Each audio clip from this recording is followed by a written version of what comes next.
He is like a photon of light, if you will. And on a photon of light, time simply exists. It is time full, if you will, in the sense that on a photon of light, you could witness the past, the present, and the future simultaneously. And so as an energy-based being, and with our souls without a physical body, in which Yahweh can take our souls back and forward in time and then unite our souls with a physical body for purposes of appearance. God does this with his nephesh soul, putting it into a physical body to show or to convene with those he wishes to enjoy a meal or share an insight. He did it with Abraham and Sarah, didn't he?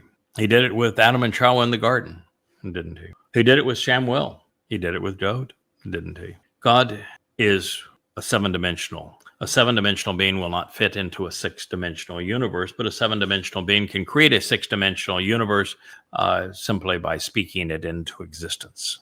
That does not preclude a seven-dimensional being from interacting with a three-dimensional being, physical humans, because he can project an aspect of himself through his ruach or through his malach or through his nephesh, such that he can use that as what we would call an avatar.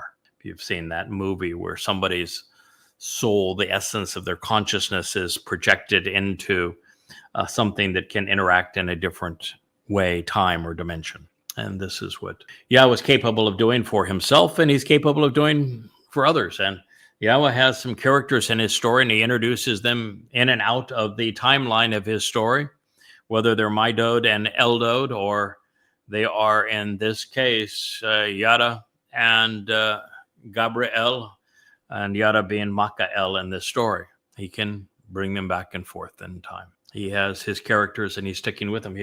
Look at Elijah.